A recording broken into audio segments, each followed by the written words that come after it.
ചെമ്പനീർ പൂവിൻ്റെ നാളത്തെ എപ്പിസോഡിൻ്റെ വിശേഷങ്ങളിലോട്ട് എല്ലാവർക്കും സ്വാഗതം.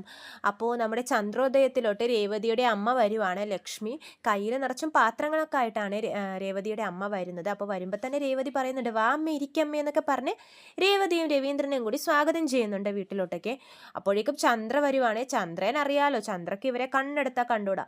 ഇവരെ കാണുമ്പോഴേക്കും ഭയങ്കര പുച്ഛഭാവത്തോടെ ചന്ദ്ര നോക്കുന്നുണ്ട്. പക്ഷേ ലക്ഷ്മി ചിരിച്ച് വിശേഷമൊക്കെ ചോദിക്കുന്നുണ്ട്. പക്ഷെ ചന്ദ്ര അതൊന്നും മൈൻഡ് ചെയ്യുന്നില്ലേ. എന്നിട്ട് ചന്ദ്ര രേവതിയോട് പറയുവാണ്, രേവതി പോയി ചായ എടുത്തോണ്ടും വാ. അപ്പോൾ ലക്ഷ്മി പറയുന്നുണ്ട്, ഞാൻ ചായ കുടിച്ചിട്ടൊക്കെയാ വന്നതെന്ന് പറയുമ്പോൾ, നിങ്ങൾക്കല്ല, എനിക്ക് ചായ എടുത്തോണ്ടും വരാനാ പറഞ്ഞത്. രേവതി പോയി ചായ എടുത്തോണ്ടും വാ എന്ന് പറഞ്ഞ് രേവതിയെ വിടുവാണേ. എന്നിട്ട് ലക്ഷ്മിയോട് ഇരിക്കാനൊക്കെ പറയുവാണ് രവീന്ദ്രൻ. എന്നിട്ട് അവരിയ്ക്കുമ്പോഴേക്കും ചന്ദ്ര ചോദിക്കുന്നുണ്ട്, ഇതെന്താ പതിവില്ലാതെ ഈ വഴിക്കൊക്കെ വന്നേക്കുന്നതെന്ന് ചന്ദ്ര ചോദിക്കുവാണേ. അപ്പോഴേക്ക് രവീന്ദ്രൻ പറയുന്നുണ്ട്, എന്താ ചന്ദ്ര ഇത്, വീട്ടിൽ വന്ന ഒരാളോട് ഇങ്ങനെയാണോ ചോദിക്കേണ്ടത്? അപ്പോൾ ലക്ഷ്മി പറയും, അല്ല നാളെയല്ലേ നമ്മുടെ സച്ചിയുടെയും രേവതിയുടെയും കല്യാണം കഴിഞ്ഞിട്ട് 1 വർഷമാകുമല്ലേ. അപ്പോൾ രവീന്ദ്രൻ പറയും, നമ്മളും അതിനെപ്പറ്റി തന്നെയാണ് സംസാരിച്ചുകൊണ്ടിരുന്നത്, എത്ര പെട്ടെന്നാണല്ലേ 1 വർഷം പോയെന്ന് പറയുമ്പോഴേക്കും ചന്ദ്ര പറയും, ആ നിങ്ങളുടെ മോള് ഈ വീട്ടിൽ വന്നു കയറിയതിന് ശേഷം ഈ വീട്ടിൽ എന്തൊക്കെയോ സംഭവിച്ചുകൊണ്ടിരിക്കുക, പ്രതീക്ഷിക്കാത്ത പല കാര്യങ്ങളാണ് ഈ വീട്ടിലിപ്പോൾ സംഭവിച്ചുകൊണ്ടിരിക്കുന്നതെന്ന് ചന്ദ്ര ഓരോന്നും പറഞ്ഞ് ലക്ഷ്മിയെ വേദനിപ്പിക്കുവാണേ. എന്തോ നിങ്ങളുടെ ഭർത്താവ് വന്ന് എൻ്റെ ഭർത്താവിൻ്റെ വണ്ടിയുടെ മുമ്പിൽ ചാടി നിങ്ങളുടെ മോളുടെ കല്യാണം കഴിഞ്ഞു, അതിനെപ്പറ്റി സംസാരിക്കാൻ വേണ്ടി വേറെ പണിയൊന്നുമില്ലെന്ന് ചോദിക്കുമ്പോൾ രവീന്ദ്രൻ പറയുന്നുണ്ട്, എന്താ ചന്ദ്രയെ അവരൊരു നല്ല കാര്യത്തിനെ പറ്റി സംസാരിക്കാൻ വരുമ്പോൾ ഇങ്ങനെയൊക്കെയാണോ സംസാരിക്കുന്നത്, ഇതിനെപ്പറ്റി നിന്നോടിപ്പോൾ ആരെങ്കിലും ചോദിച്ചോ എന്ന് പറഞ്ഞ് രവീന്ദ്രൻ ചീത്ത പറയുന്നുണ്ട്. അപ്പോഴേക്ക് രേവതി ചായയൊക്കെ കൊണ്ടുവന്ന് ചന്ദ്രക്കൊക്കെ കൊടുക്കുവാണ്. രവീന്ദ്രൻ അപ്പോൾ പറയുന്നുണ്ട്, രേവതി സച്ചിയുടെ ജീവിതത്തിൽ വന്നേ പിന്നെയാ സച്ചിക്ക് ഒരുപാട് നല്ല മാറ്റങ്ങൾ ഉണ്ടായിട്ടുണ്ടെന്ന് പറയുമ്പോൾ ചന്ദ്ര പറയും, ആ നിങ്ങളുടെ മോൾ അവനെ നല്ലോണം മാറ്റി എടുത്തിട്ടുണ്ടെന്ന് പറഞ്ഞ് ഓരോ കാര്യങ്ങൾ ഓരോരുത്തർ സംസാരിക്കുമ്പോഴും അതിനെയൊക്കെ ഭയങ്കര നെഗറ്റീവായിട്ട് ചന്ദ്ര മറുപടി പറയുവാണ്. അപ്പോൾ രവീന്ദ്രൻ പറയുന്നുണ്ട്, ലക്ഷ്മി അവൾ പറയുന്നൊന്നും മൈൻഡ് ചെയ്യണ്ട എന്ന് പറയുമ്പോഴേക്കും ലക്ഷ്മി പറയുന്നുണ്ട്, നമ്മളായിട്ട് തീരുമാനിച്ചുറപ്പിച്ച കല്യാണമല്ലല്ലോ ഇത്, നമ്മൾ ഒരെണ്ണം വിചാരിച്ചു, ദൈവം വേറൊന്നും നടത്തി തന്നു, എന്തായാലും എൻ്റെ മോൾക്കൊരു നല്ല ജീവിതം തന്നെ കിട്ടിയെന്ന് പറയുമ്പോഴേക്കും ചന്ദ്ര പറയും, അതെന്താ സുധിയെ കിട്ടിയിരുന്നെങ്കിൽ നിങ്ങളുടെ മോൾക്ക് നല്ല ജീവിതം കിട്ടില്ലായിരുന്നു എന്നാണോ നിങ്ങൾ പറയുന്നത്?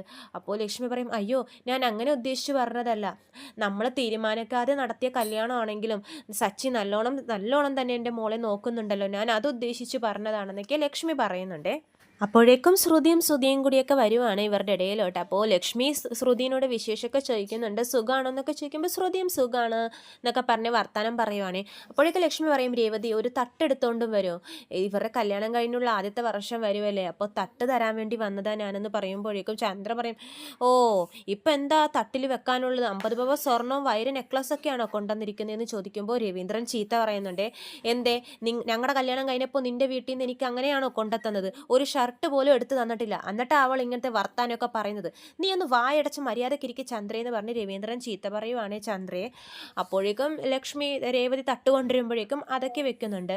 ഈ സമയത്താണ് നമ്മുടെ വർഷയും ശ്രീകാന്തൊക്കെ വരുന്നത്. വർഷനെയും ശ്രീകാന്തും വർഷക്ക് അമ്മയെ കാണുമ്പോൾ ഭയങ്കര സന്തോഷവും. വർഷ ചോദിക്കുന്നുണ്ട്, അമ്മയെ ഞാൻ അന്ന് പറഞ്ഞ നുറുക്ക് കൊണ്ടുവന്നിട്ടുണ്ടോ എന്ന് ചോദിക്കുമ്പോൾ ലക്ഷ്മി പറയും, ആ കൊണ്ടുവന്നിട്ടുണ്ട് മോളെ, ഇപ്പം തരാം എന്ന് പറഞ്ഞ് ആ നുറുക്കെടുത്ത് കൊടുക്കാൻ പോകുമ്പോഴേക്കും ചന്ദ്ര പറയുന്നുണ്ട്, മോളെ വർഷയെ അതൊന്നും കഴിക്കല്ലേ, എന്തെണ്ണയിൽ ഉണ്ടാക്കിയതാണെന്നൊക്കെ ആർക്കും അറിയാൻ പാടില്ല എന്ന് പറയുമ്പോഴേക്കും ലക്ഷ്മി പറയും, ഞാൻ നല്ല എണ്ണയെ തന്നെയാണ് ഉണ്ടാക്കിയെന്ന് പറയുവാണ്.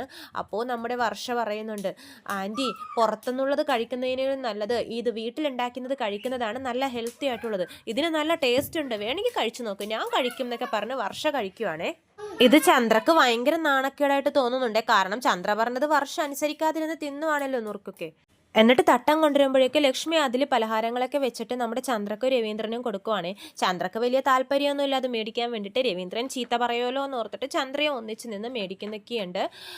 ഇത് കഴിയുമ്പോഴേക്കും നമ്മുടെ സച്ചി കയറി വരുവാണ്. സച്ചി പറയും, അമ്മ എന്താ എന്ന് ഒട്ടും പ്രതീക്ഷിച്ചില്ലല്ലോ എന്ന് പറയുമ്പോൾ രേവതി പറയുന്നുണ്ട്, നമ്മുടെ വിവാഹ വാർഷികത്തിന് പലഹാരങ്ങളൊക്കെ ആയിട്ട് വന്നതാണ് അമ്മ എന്ന് പറയുമ്പോഴേക്കും സച്ചി പറയും, ആണോ, ആ മോനെ ഇന്നാ ഇത് നിങ്ങൾക്ക് വേണ്ടിയുള്ള ഡ്രസ്സാണ്, ആദ്യത്തെ വിവാഹ വാർഷികമല്ലേ. അപ്പോൾ സച്ചി പറയുന്നുണ്ട്, എന്തിനാ അമ്മ ഇതൊക്കെ, ആവശ്യമില്ലാത്ത ചിലവൊക്കെ. അപ്പോൾ ലക്ഷ്മി പറയും, ഇതൊരു നമ്മുടെ മുറയല്ലേ മോനെ ഇങ്ങനെ ഡ്രസ്സൊക്കെ കൊടുക്കുന്നത്, പിന്നെ ഇതൊക്കെ വെറുതെ എന്തിനാ, അതൊക്കെ അനാവശ്യ ചിലവല്ലേ അമ്മയെന്ന് പറയും.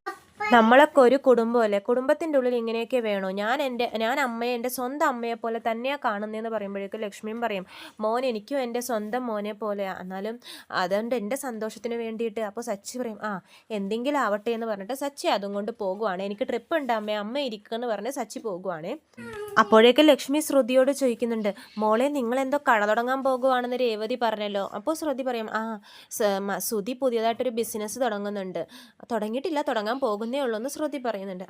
പിന്നെ മോളുടെ അച്ഛൻ എന്തോ ചെയ്യാത്ത കുറ്റത്തിന് ജയിലിലാണെന്ന് കേട്ടല്ലോ. അപ്പം തന്നെ ശ്രുതിയുടെയും ചന്ദ്രയുടെയും മുഖമൊക്കെ മാറിയേ. രേവതി ഇങ്ങനെ ദേഷ്യത്തിൽ നോക്കുവാണ്.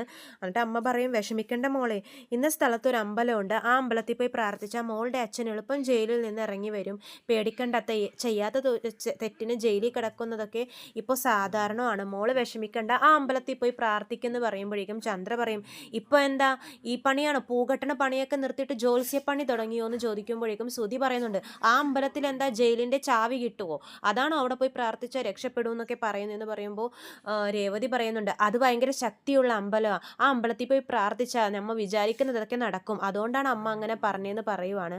അപ്പോൾ നമ്മുടെ ലക്ഷ്മി വീണ്ടും പറയുവാണ്, മോള് വിഷമിക്കേണ്ട മോളെ എന്ന് പറയുമ്പോൾ ചന്ദ്ര പറയും, അവൾ തന്നെ അതൊക്കെ മറക്കാൻ നോക്കുന്നു, നിങ്ങൾ വീണ്ടും വന്ന് അവളെ ഓർമ്മിപ്പിക്കുവാണോ, നിങ്ങളുടെ മോൾക്ക് എന്താ ഇവിടെ വീട്ടിൽ നടക്കുന്ന കാര്യങ്ങളൊക്കെ എല്ലാം വിളിച്ച് അങ്ങോട്ട് അതേപടി അറിയിക്കലാണോ പണിയെന്ന് ചോദിക്കുകയാണ്. അപ്പോൾ തന്നെ ലക്ഷ്മിയുടെ മുഖമൊക്കെ മാറുവേ.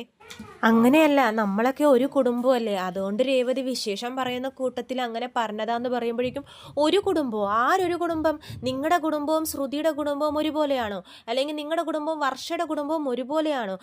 ഒരേ കുടുംബം, നിങ്ങൾ എവിടെ കിടക്കുന്നു അവരെവിടെ കിടക്കുന്നു, അവരൊക്കെ കോടീശ്വരന്മാർ, നിങ്ങളോ എന്ന് പറഞ്ഞ് ലക്ഷ്മിയെ അപമാനിക്കുവാണ് ചന്ദ്ര. പാവം ലക്ഷ്മി കേട്ടോ, മുഖമൊക്കെ വല്ലാതെ ആവുന്നുണ്ട്. അപ്പോൾ രവീന്ദ്രൻ അപ്പോൾ ചീത്ത പറയുന്നുണ്ട്, ചന്ദ്രേ ഒന്ന് മര്യാദയ്ക്ക് ഇരിക്കുക, ലക്ഷ്മി അവൾക്കൊരു നല്ല കാര്യം നടക്കുമെന്ന് ഓർത്ത് പറഞ്ഞല്ലേ, നമ്മളെല്ലാം ഒരേ കുടുംബം തന്നെയാണ്, നീ അവിടെ വായടച്ചിരിക്കുന്നു പറഞ്ഞിട്ട് ലക്ഷ്മിയെ സമാധാനിപ്പിക്കുന്നുണ്ട് രവീന്ദ്രൻ. അപ്പോൾ തന്നെ നമ്മുടെ രേവതിക്കും സങ്കടം വരുവാണ്. അമ്മയുടെ മുഖമൊക്കെ മാറി വിഷമിക്കുന്ന കാണുമ്പോൾ രേവതി പറയും, അമ്മക്ക് വീട്ടിൽ പോകാൻ സമയമായില്ലേ, ഇപ്പം ദേവ് വരും, അമ്മ വേഗം വീട്ടിലോട്ട് പോയിക്കോ എന്ന് പറഞ്ഞ് ലക്ഷ്മിയെ പറഞ്ഞു വിടുവാണേ. അപ്പോൾ രവീന്ദ്രൻ പറയും, അമ്മ ഇപ്പം വന്നല്ലേ ഉള്ളൂ മോളെ, അത് സാരമില്ല, അവിടെ ദേവ് വന്ന ഒറ്റക്കായിരിക്കും, അമ്മ പൊയ്ക്കോ എന്ന് പറഞ്ഞ് ലക്ഷ്മിയെ പറഞ്ഞു വിടുവാണേ. ശരിക്കും സങ്കടം സഹിക്കവയ്യാതെയാണ് രേവതി ഇങ്ങനെ ചെയ്യുന്നത്. അപ്പോഴേക്കും സച്ചി വീണ്ടും വരുന്നുണ്ട്, ഇതെന്താ അമ്മ പോവാണോ, ഇപ്പം വന്നല്ലേ ഉള്ളൂ. അപ്പോൾ ലക്ഷ്മി പറയും, ഞാൻ പോട്ടെ മോനെ, നാളെ മറക്കാതെ വീട്ടിലോട്ട് വരണേന്ന് പറഞ്ഞിട്ട് ലക്ഷ്മി പോകുവാണേ.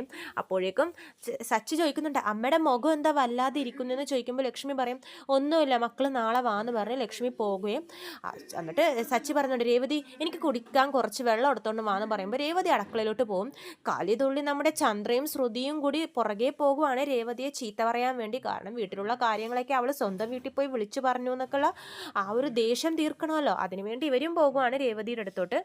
അടുക്കളയിൽ വെച്ച് ദേഷ്യത്തിൽ ചന്ദ്ര നമ്മുടെ രേവതിയോട് ചോദിക്കുവാണ്, എന്താടി നീ ഇവിടെ നടക്കുന്ന കാര്യങ്ങളൊക്കെ പുറത്ത് പാടി നടക്കുവാണോ? അപ്പോൾ രേവതി പറയുന്നുണ്ട്, ഞാൻ പുറത്ത് ആരോടും അല്ലല്ലോ, എൻ്റെ അമ്മയോടല്ലേ പറഞ്ഞത്, അത് തന്നെ ആരോടും പറയാൻ നിൽക്കണ്ട, ഈ വീട്ടിലെ കാര്യങ്ങൾ ഇവിടെ തന്നെ തീരണം, അല്ലാതെ നീ ഇങ്ങനെ സ്വന്തം വീട്ടിൽ പോലും വിളിച്ചു പറയാൻ പാടില്ല.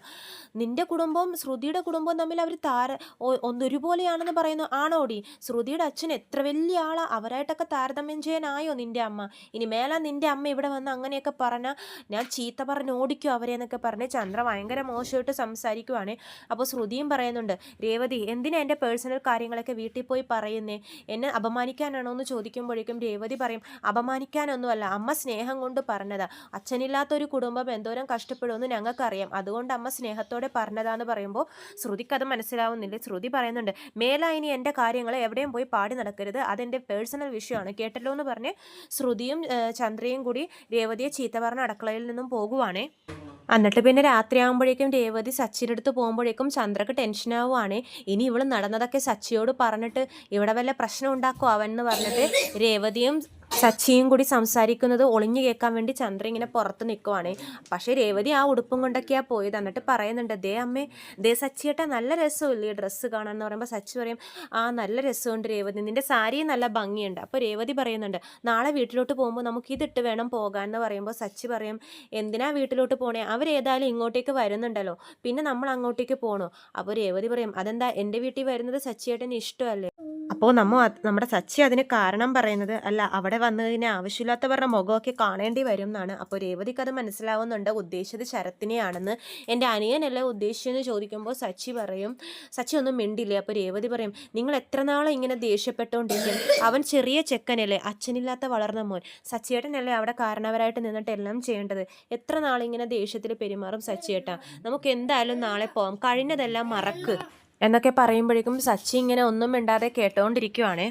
ഇതൊക്കെ പറഞ്ഞ് രേവതി പുറത്തിറങ്ങുമ്പോഴേക്കും ചന്ദ്ര അവിടെ നിൽക്കുന്നത് കാണുവേ. അപ്പോഴേക്കും ചന്ദ്ര അവിടെ ഇവിടെ നോക്കിക്കൊണ്ടിരിക്കുമ്പോൾ രേവതി പറയുന്നുണ്ട്, അമ്മ പേടിക്കാൻ നിൽക്കണ്ട, ഞാനൊന്നും സച്ചിയേട്ടനോട് പറഞ്ഞിട്ടില്ല, അമ്മക്ക് പേടിയായാലേ ഞാൻ എന്തെങ്കിലും പറഞ്ഞ് ഇവിടെ പ്രശ്നം ഉണ്ടാക്കുമെന്ന്. ഞങ്ങൾ അത്തരക്കാരികളല്ല, നിങ്ങൾക്ക് ചിലപ്പോൾ ഞങ്ങളുടെ കുടുംബത്തെ വിലയുണ്ടാവില്ല, പക്ഷേ ഞങ്ങൾ അങ്ങനെ മറ്റുള്ളവർക്ക് ബുദ്ധിമുട്ടുണ്ടാക്കുന്ന ഒന്നും ചെയ്യില്ല. എൻ്റെ അമ്മ വളരെ നല്ല ഒരു കാര്യമല്ലേ വന്ന് പറഞ്ഞത്, പക്ഷേ നിങ്ങളത് വളരെ മോശമാക്കി എടുത്ത് വലിയ പ്രശ്നമാക്കി എൻ്റെ അമ്മയെ അപമാനിച്ചു വിട്ടു. അമ്മ പേടിക്കാൻ നിൽക്കണ്ട, ഞാനൊന്നും ചേട്ടനോട് പറഞ്ഞിട്ടില്ല എന്ന് പറഞ്ഞിട്ട് രേവതി പോകുവാണ്. ചന്ദ്ര ഒന്നും മിണ്ടാതെ ഇതൊക്കെ കേട്ട് നിൽക്കുവാണ്. പിന്നെ പിറ്റേ ദിവസം ആകുവാണ്, നേരം വെളുക്കുവാണ്. നേരം വെളുക്കുമ്പോൾ തന്നെ രേവതി പൂജാമുറിയിൽ ഇരുന്ന് പ്രാർത്ഥിക്കുവാണ്. സച്ചി വരുമ്പോഴേക്കും സച്ചിനെ പിടിച്ചു നിർത്തി പ്രാർത്ഥിക്കുന്നുണ്ട്. സച്ചി എന്നിട്ട് പ്രാർത്ഥനയൊക്കെ കഴിയുമ്പോൾ എല്ലാവരെയും വിളിച്ചിട്ട് കയ്യിലൊരു സമ്മാനമായിട്ടാണ് സച്ചി വന്നിരിക്കുന്നത്. അത് രേവതിക്ക് കൊടുക്കാൻ വേണ്ടിയിട്ട് എല്ലാവരെയും വിളിച്ചുകൊണ്ടിരിക്കുന്ന ടൈമിൽ നമ്മുടെ അച്ചാമ്മ വരുവാണ്. അച്ചാമ്മനെ കാണുന്നതും സച്ചിക്ക് ഭയങ്കര സന്തോഷവും. സച്ചി ഓടിപ്പോയി അച്ചാമ്മനെ പിടിച്ച് കറക്കുവാണ് കേട്ടോ. അച്ചാമ്മ പറയും, ഓ ഇവൻ്റെ ഒരു കാര്യം, ഇവൻ എപ്പോഴും ഇങ്ങനെ തന്നെയാണ്. അപ്പോൾ രേവതി പറയുന്നുണ്ട്, അച്ചാമ്മ എന്ത് പറയാതെ പെട്ടെന്നൊക്കെ, എനിക്ക് അങ്ങനെ വരണം എന്ന് തോന്നി. അപ്പോൾ ചന്ദ്ര പറയുന്നുണ്ട്, അതാ രവീന്ദ്രനെ ഒന്നും പറയുന്നൊന്നും കേട്ടില്ലല്ലോ എന്ന് പറയുമ്പോൾ, എന്താ ചന്ദ്രയെ നിനക്ക് ഞാൻ വന്നത് ഇഷ്ടമായില്ലേ എന്ന് നമ്മുടെ അച്ഛമ്മ ചോദിക്കുന്നുണ്ട്. അതല്ല, ഞാൻ പൊതുവായിട്ട് ചോദിച്ചതാ. എന്നിട്ട് പറയും, എങ്ങനെയുണ്ട് മോളെ, സുഖമല്ലേ എന്നൊക്കെ പറഞ്ഞ് രേവതിയോടൊക്കെ ചോദിക്കുന്നുണ്ട്. രേവതി അനുഗ്രഹമൊക്കെ മേടിക്കുന്നുണ്ട് അച്ഛമ്മയുടെ. അത് കഴിയുമ്പോഴേക്കും ശ്രുതിയും എല്ലാവരും വരുവാണ്. എല്ലാവർക്കും അച്ഛമ്മനെ കണ്ടപ്പോൾ ഭയങ്കര സന്തോഷമായി. അച്ഛമ്മ പറയുന്നുണ്ട്, സച്ചി നല്ല ഷർട്ടാണല്ലോ, ഇത് ആര് മേടിച്ച് എവിടെ നിന്ന് എടുത്തതാണെന്ന് ചോദിക്കുമ്പോൾ സച്ചി പറയുന്നുണ്ട്, ഇത് രേവതിയുടെ അമ്മ ഗിഫ്റ്റ് തന്നതാ, വെഡിങ് ആനിവേഴ്സറി അല്ലേ എന്ന്, അതുകൊണ്ട് തന്നതാന്നൊക്കെ പറയുവാണ്. അപ്പോൾ ഇത്രയൊക്കെയുള്ളൂ നാളത്തെ എപ്പിസോഡിലെ വിശേഷങ്ങൾ. കൂടുതൽ ഞാൻ എൻ്റെ ചാനലിലൂടെ അപ്ലോഡ് ചെയ്യാം. ചാനൽ സബ്സ്ക്രൈബ് ചെയ്യാത്തവരുണ്ടെങ്കിൽ സബ്സ്ക്രൈബ് ചെയ്യണം. വീഡിയോ ഇഷ്ടമായെങ്കിൽ ലൈക്ക് ചെയ്യാനും മറക്കരുത്. എല്ലാവർക്കും നന്ദി.